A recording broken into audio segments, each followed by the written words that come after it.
에베소서 6장 1절부터 4절.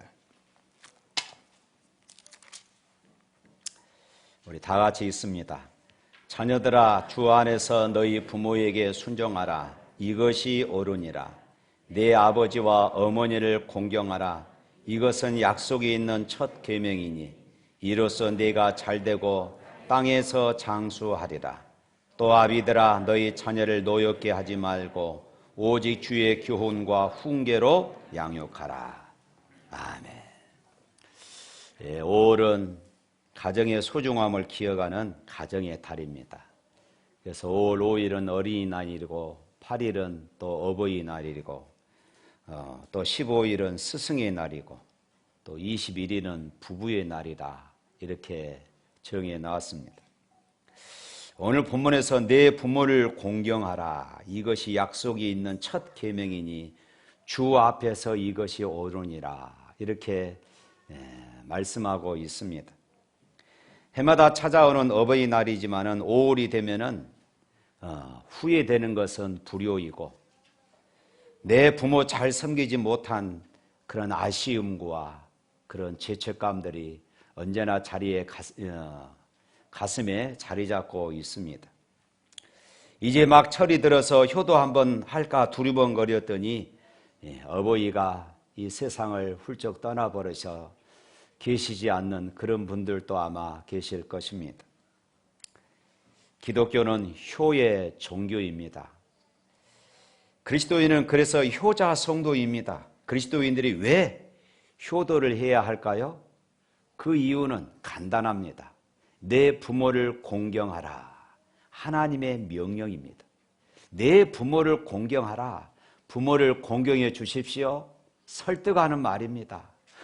부모를 좀 공경 좀 하십시오. 부탁의 말이 아닙니다. 공경해라. 하나님의 명령인 것입니다. 여기서 이 공경이라는 말은 무겁게 여기다, 이 말입니다. 무슨 말입니까? 높은 가치를 매기라는 것입니다. 아주 귀중히 여기라는 말씀입니다. 아주 소중히 여기라는 말씀이에요. 내 부모를 공경하라, 이 계명은 이 적극적으로 하라라는 이런 명령으로 그렇게 쓰여지고 있습니다. 10계명 가운데에서 다른 모든 계명들은 하지 말라라는 것입니다. 살인하지 말라, 간음하지 말라, 도둑질하지 말라, 내 이웃의 것을 탐내지 말라, 하지 말랍니다. 그런데 내 부모 공경 이것만큼은 하라, 이렇게 명령하고 있습니다. 그러니까 이 효도의 계명은 아무리 우리가 잘 감당하더라도 끝이 없고 그리고 모자란다 하는 그런 의미가 되는 것입니다. 성경에 보면은 어릴 때에 예수님이 어떻게 사셨는지 기록하는 그 말씀들이 몇 구절 되지 않습니다. 그런데 한두 세 절 정도가 전부인데 그 두세 절 가운데 누가복음 2장 51절 말씀에 이렇게 말씀합니다. 예수께서 함께 내려가사 나사렛에 이르러 순종하여 받드시더라. 예수님의 어린 시절의 그 모습을 묘사해 놓은 구절인 예수님은 효자로 이 땅에 살아가셨다. 나사렛에 이르러 순종하여 받드시더라. 육신의 어버이에게 효도를 다했다라는 한 기록만 남기고 있습니다. 예수님이 십자가에서 고통당하며 한없는 아픔을 겪고 계실 때에 자신의 어머니를 불러주셨습니다. 성경에 보면은 여자여, 십자가상에서 고통당하며 그리고 아들이 십자가에서 고통당하는 그 모습을 십자가 아래서 지켜보는 그 육신의 어머니를 향하여서 여자여, 이렇게 호칭을 했습니다. 이 말은 당시에 황후에게 붙이는 아주 극존칭의 그런 말이었습니다. 그리고 옆에 있는 제자 이 요한에게 어머니를 부탁합니다. 이제부터 내 어머니니라. 그래서 요한은 이 말씀을 받들여 요한이 이 세상을 떠날 때까지, 마리아가 이 세상을 떠날 때까지 요한은 예수님의 육신의 어머니 마리아를 그렇게 모셨습니다. 예수님은 그 처절한 고통 가운데서 마지막 효를 그렇게 마무리를 하셨던 것입니다. 십자가가 무엇입니까? 이 땅에 있던 모든 허물을 다 덮어주는 그런 자리가 아니었습니까? 인생의 무거운 죄악을 짐을 다 감당해주는 그런 자리였습니다. 인간의 모든 연약함을 바꾸어 주시는 그런 자리였습니다. 그런데 바로 예수님께서 그 자리에서 이 효의 무거운 짐을 감당하고 계시는 것입니다. 불효의 아픔을 덮어주시고 계시는 것입니다. 구속의 엄숙한 자리에서 불효의 죄를 주님께서 다 씻겨주시고 계신 것입니다. 이 땅에 살아가는 수많은 자식들 가운데 나는 효에 자신이 있습니다. 나는 효도를 완성했습니다. 이렇게 이야기할 수 있는, 자신만만하게 이야기할 수 있는 사람이 누가 있겠습니까? 아무래도 효도만큼은 도무지 자신이 없습니다. 예수님이 인간의 연약함을 아시고 이 불효의 죄악이 무거운 줄 아시고 십자가 상에서 모든 불효의 죄악을 덮어주시고 씻어주시고 옮겨주신 것입니다. 할렐루야. 성경에서 말하는 효가 무엇일까요? 우리의 진정한 효도는 감사로부터 시작되는 것입니다. 그 감사가 무엇일까요? 먼저는 생명에 대한 경외감입니다. 하나님께서 나에게 생명을 주셨다. 하나님께서 우리 아버지, 우리 어머니를 통하여서 나에게 생명을 주셨다. 이 생명에 대한 한없는 감사, 이것이 효의 출발점이 되어지는 것입니다.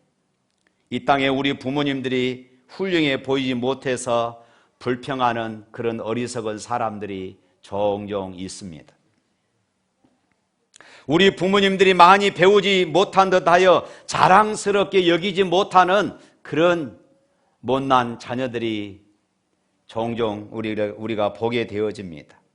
그런데 여러분, 하나님께서 그분을 통하여 내 생명을 이 땅에 보내주셨다는 그 한 가지 사실, 그 한 가지 사실 때문에 우리는 그분들을 존경하고 그분들을 자랑스럽게 여기고 감사할 수 있어야 된다고 성경은 우리에게 말씀하고 있어요. 저도 시골에 어머님이 계십니다. 19년 전에 중풍으로 그렇게 쓰러지셔서 한쪽 팔다리를 쓰지 못하시고 지팡이를 짚고 그렇게 거동하십니다. 매일 2시간씩 자식들에게 짐이 되지 않고자 매일 2시간씩 아침 일찍이 일어나 그렇게 꼬박꼬박 운동을 하십니다. 영암 읍내 복지관에 일주일에 서너 차례씩 군내 버스를 타고 가시는데 몸이 불편하시니까 차에 오르고 내리는데 아무래도 느리고 그러겠지 않습니까? 그러면은 운전기사가 때로는 짜증을 낸다는 것입니다. 그리고 장애인 차량 서비스를 이용하시는데 그것도 미안해서 못하겠다는 것입니다. 시골에 가서 어머니를 뵈면은 어머니께서 종종 하시는 말씀이 있습니다. 이제 내가 살 만큼 살았으니까 하나님 나 좀 데려가 주세요. 이렇게 기도한다는 것이에요. 그리고 저에게도 부탁합니다. 너도 그렇게 기도해라. 왜 이런 말씀을 하실까? 혼자 생각해 봤습니다. 몸이 불편하시고 거동이 불편하시기 때문에 자녀들에게 부담을 주기 싫어서 했구나 하는 이런 생각을 해봅니다. 사랑하는 성도 여러분, 세상이 급변하다 보니 부모님들이 연로하셔서 못나 보일 때가 있습니다. 또 연로하신 부모님들을 보면은 실수가 많이 있습니다. 그런데 생각해 보십시오. 저와 여러분들이 어릴 적에 얼마나 실수를 많이 했을까요? 우리 어머니 아버지는 그것을 참아주셨고 그 실수를 바라보며 인내해 주셨습니다. 이제는 자식된 우리가 늙으신 어머니 아버지의 실수를 참아주고 인내해 주고 안아주어야 할 그런 차례가 아닐까요? 부모님이 홀로 서지 못하고 거동이 불편할 때가 있습니다. 그런데 내가 서지 못할 때에 내 어머니는 나를 안아서 키워주셨고, 이제는 늙으신 내 어머니는 이제는 늙으신 우리 어머니, 우리 아버지를 내가 안아주시고 내가 부축해 줘야 할 때가 아닐까요? 우리 부모님들이 당신의 손으로 밥 드실 수 없을 때가 있습니다. 이럴 때 우리가 어머니의 숟가락이 되어지고 어머니의 젓가락이 되어져서 밥숟가락에 반찬을 얹어서 입에 넣을 수 있다고 한다면은 우리가 효도를 할 수 있는 최상의 기회가 된 것입니다. 그러면서 우리는 감사하면 되는 것 아니겠습니까? 요즘은 연로하시면은 요양병원에 부모님을 모십니다. 어쩌면은 그것이 훨씬 더 위생적이고 부모님의 건강을 위해서, 부모님의 안전을 위해서 훨씬 더 좋은 일이라 생각이 됩니다. 그런데 부모님이 옷과 이부자리에 대세번을 가리지 못할 때가 있습니다. 그런데 생각해 보십시오. 내가 똥 오줌을 가리지 못할 때 우리 어머니, 우리 아버지는 싫다, 더럽다 말씀하지 않으시고 진자리 마른 자리 다 갈아주셨습니다. 때로는 밥을 먹다가도 숟가락을 내려놓고 기저귀를 가는, 똥기저귀를 가는 것이 우리 부모들의 모습이 아니었습니까? 이제는 자식된 우리들이 그런 일을 맞이한다 할지라도 싫어하지 말고 기쁨으로, 감사함으로, 하나님, 부족한 내게 효도를 갚을 수 있는 기회를 주셨군요. 나를 효자 삼기 위하여 이런 기회를 나에게 주셨군요. 하나님 감사합니다. 라고 우리가 고백하며 그 일을 감당한다면 얼마나 좋겠습니까? 그런데 어떻습니까?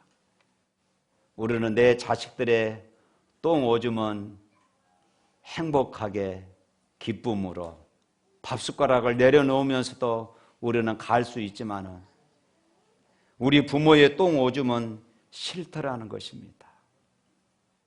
저만 그렇습니까? 어제 어느 권사님이 자기 언니의 이야기를 했습니다. 아버지가 101살 드신 분이신데 변비 때문에 오랫동안 대변을 보지 못하신다고 그럽니다. 그런데 어쩌다가 아버지께서 대변을 보셨습니다. 그러면 이 딸이 이렇게 말합니다. 아버지 똥 잘 싸셨네. 아버지가 똥을 싸니까 내가 너무 좋아.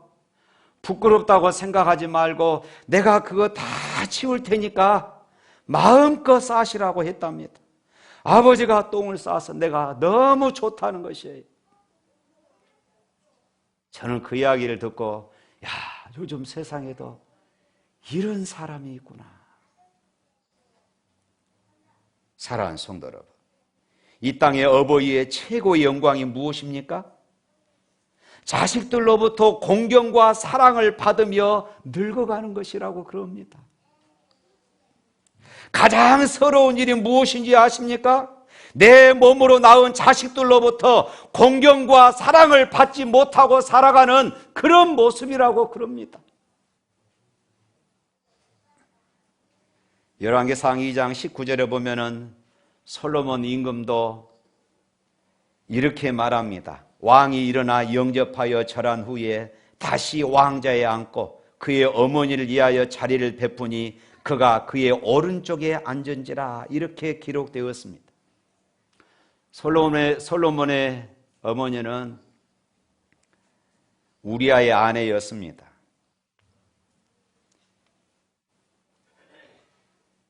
그러니까 지금은 솔로몬이 왕이 되어서 왕후가 되었음에도 이 고관 대작들이 얼마나 속으로 비웃었겠습니까?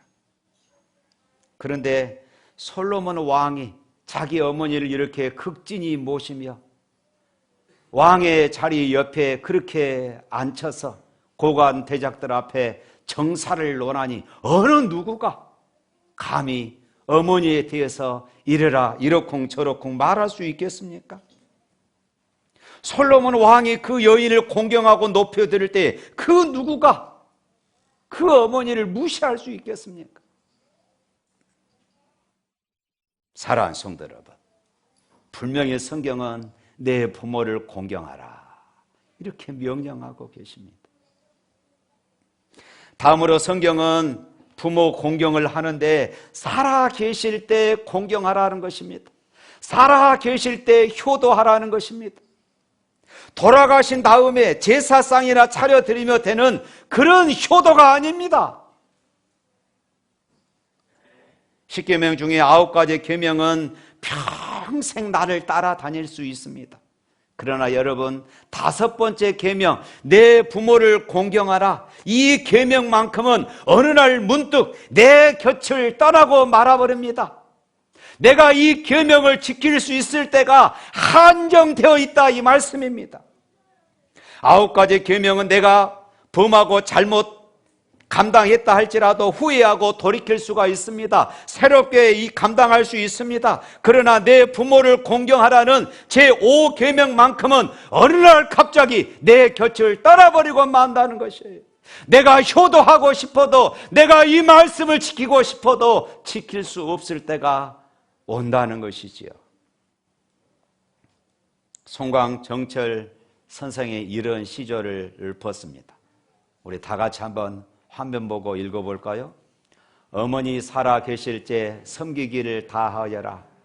한번 가신 뒤 애달프다 어이하리. 생전에 고쳐 못한 일 이뿐인가 하노라. 또 박인노 씨의 조홍시가가 있습니다. 또 한번 읽어볼까요? 반중 조홍감이 고화도 보이나니 유자가 아니라 품문직도 하다마는 방길이 없으니 이를 서러워하노라. 이 말은 내 아버지 내 어머니 홍시 좋아했는데 잘 익은 홍시 손바닥에 들고 달려가 이것 어머니 드리세요, 이것 어머니 드세요, 아버지 드세요 드리고 싶었지만 이제는 방길이가 없으니 그를 서러워하노라. 어버이를 잃고 서러워하는 두 시인의 그런 애달픔이 이 시에 담겨져 있는 것입니다.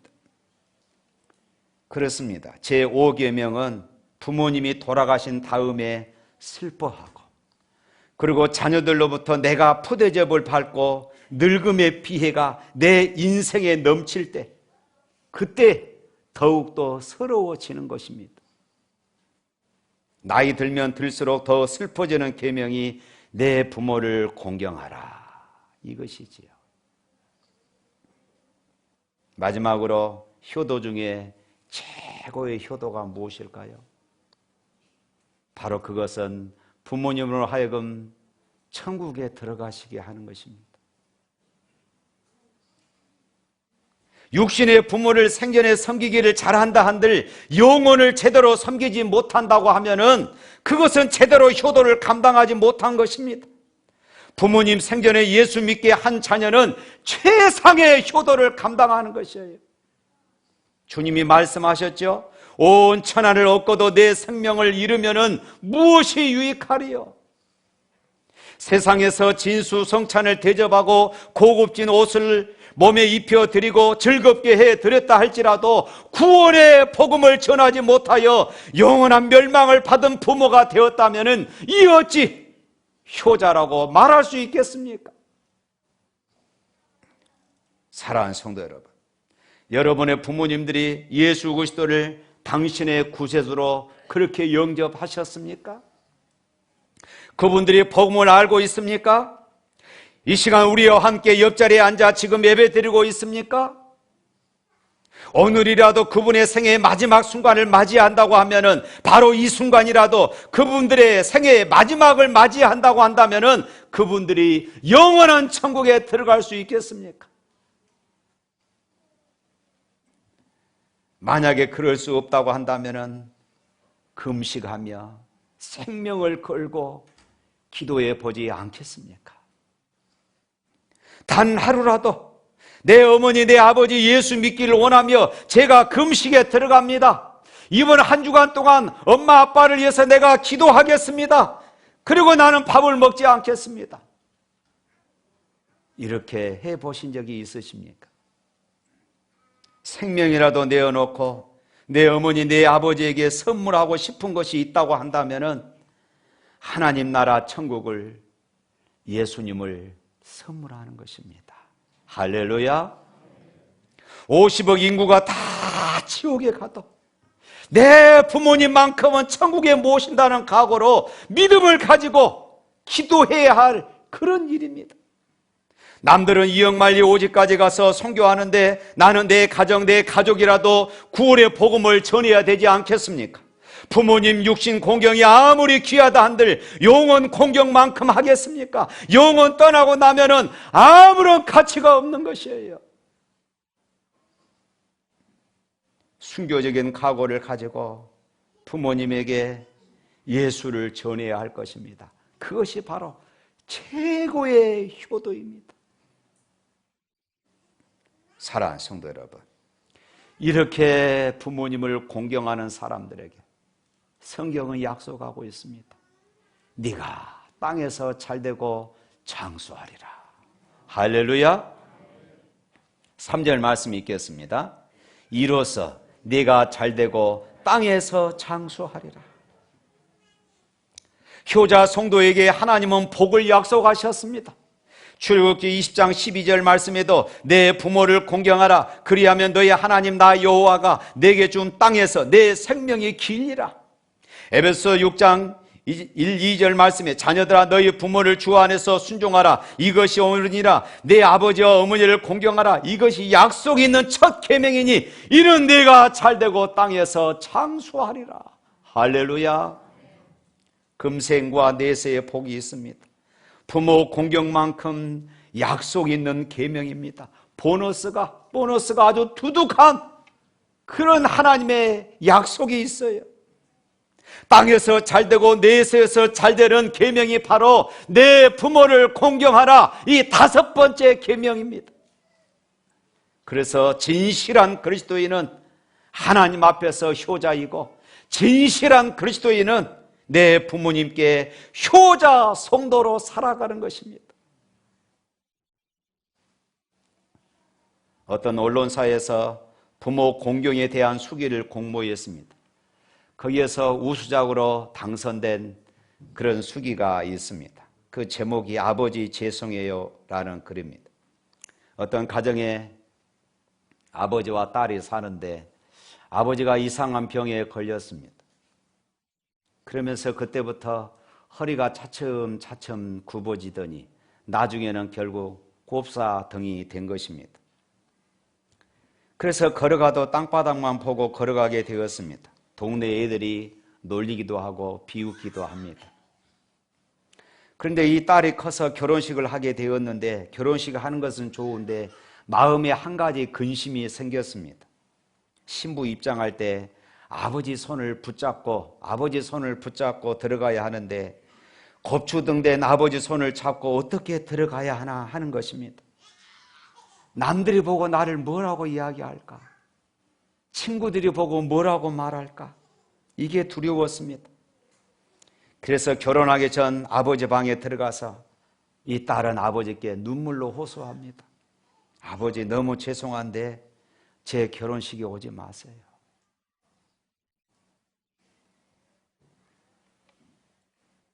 큰아버지 손잡고 들어가겠습니다. 아버지도 마음이 아프지만은 딸의 마음을 이해하기에 그렇게 약속을 했습니다. 그리고 아버지도 며칠 동안 잠을 이루지 못했습니다. 왜냐하면 자신의 모습이 너무나도 미운 것입니다.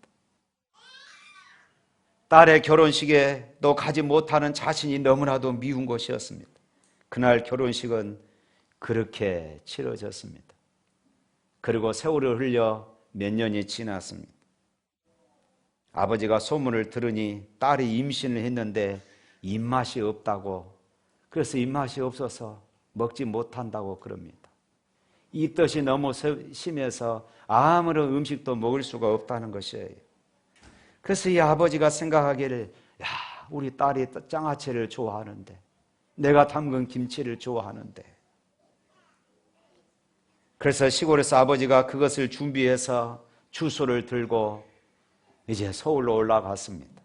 딸 집 앞에 왔는데 차마 초인종을 누르지를 못하겠습니다. 누구라도 보면은 누가 찾아왔는데 그분이 당신 아버지야? 라고 말하면 어떨까? 겁이 났습니다. 우리 딸이 괜히 동네에서 손가락질 받을까 봐 걱정이 됩니다. 그래서 집 앞에 가게에 자기가 쌓은 물건들을 놓으면서 자기를 아빠라고 이렇게 말하지 않고 택배 직원이라고 그렇게 이야기하면서 집에 아무도 없는 것 같으니까 거기에 집주인이 오면은 이것을 좀 전달해 달라고 부탁하고 내려갔습니다. 나중에 장아찌와 김치를 받은 딸이 얼마나 마음이 아픈지 견딜 수가 없었어요. 그런 아버지 앞에 와서 용서를 빕니다. 아버지, 제가 잘못했습니다. 제가 한심한 딸이었습니다. 저를 낳아주신 아버지를 이렇게 부끄럽게 생각했는데 그 아버지의 사랑의 마음을 제가 모르고 아버지 용서해 주세요 하고 통곡하며 목 놓아 울면서 용서를 구했다고 그럽니다. 사랑하는 성도 여러분, 이제 우리가 부모님을 자랑하는 사람들이 되었으면 좋겠습니다. 연로하신 부모님이시지만은 나를 낳으시고 이렇게까지 키워주신 부모님이 얼마나 위대하고 대견스럽습니까? 혹시는 부모님의 삶에 흠이 있고 실수가 있더라도 우리는 넓은 사랑으로 부모님을 용서해 드리고 맞아 드려야 합니다. 그것이 바로 부모님에 대한 진정한 사랑 아닙니까? 부모님의 약점, 부모님의 허물 다 덮어야 합니다. 잠언 23장 25절 말씀에 보면 이렇습니다. 내 부모를 즐겁게 하며 너 낳은 어미를 기쁘게 하라. 부모의 마음에 기쁨을 주는 자녀가 최고인 것이에요. 일제시대에 이홍렬이라는 청년이 있었습니다.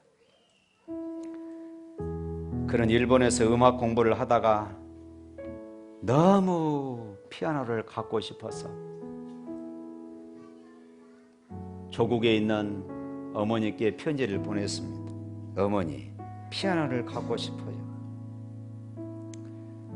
그 편지를 받고 어머니는 허리가 휘도록 솔방울을 모아서 400원을 모았습니다. 그 솔방울 주워가지고 그거 팔아서 수년을 모아서 400원을 모아가지고 그것을 아들에게 보냈습니다. 어머니의 눈물과 땀 그리고 피가 묻은 그 돈으로 이 청년은 피아노를 살 수가 있었습니다. 그 피아노를 두드리며 어머니의 사랑에 너무 감격이 되어서 눈물로 지은 곡이 우리가 잘 아는 어머님의 은혜입니다. 이 노래 한번 불러볼까요?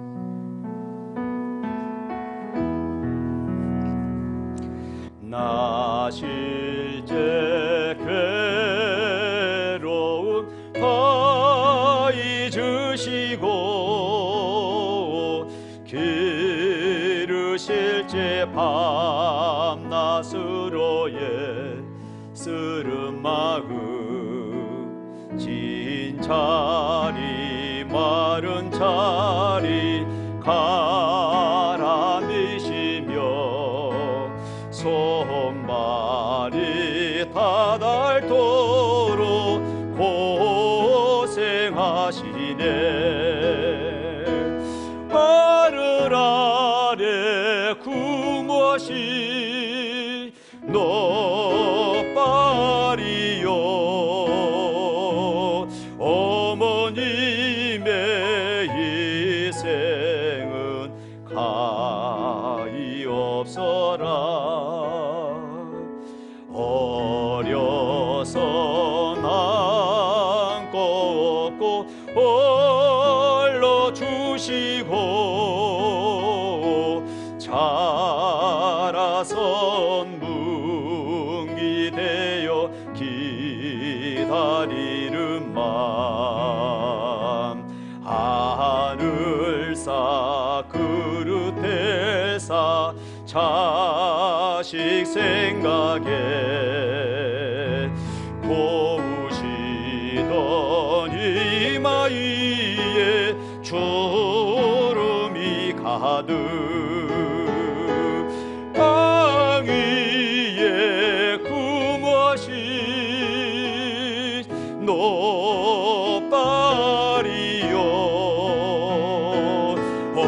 어머님의 정성은 지극하여라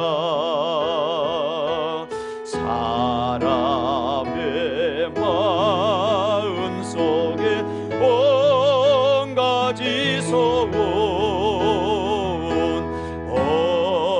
어머님의 마음 속에 오직 한 가지 아낌없이 일생을 자식 위하여 살과 별을 깎아서 바치는 마음 인간의 금화신 거룩하리요 어머님의 사랑은 그지없어라. 사랑하는 성도 여러분, 우리가 어버이날이 되면은 우리의 가슴이 언제나 미안한 뿐입니다. 어버이날만 되면은 왠지 우리의 가슴이 서운할 뿐이에요. 오늘 말씀을 다시 한번 우리의 가슴에 새기며 네 부모를 공경하라. 네가 땅에서 잘되고 장수하리라. 이 말씀을 여러분들의 마음에 새기며 효자 그리스도인들이 다 되시기를 주님의 이름으로 축복합니다. 기도하겠습니다.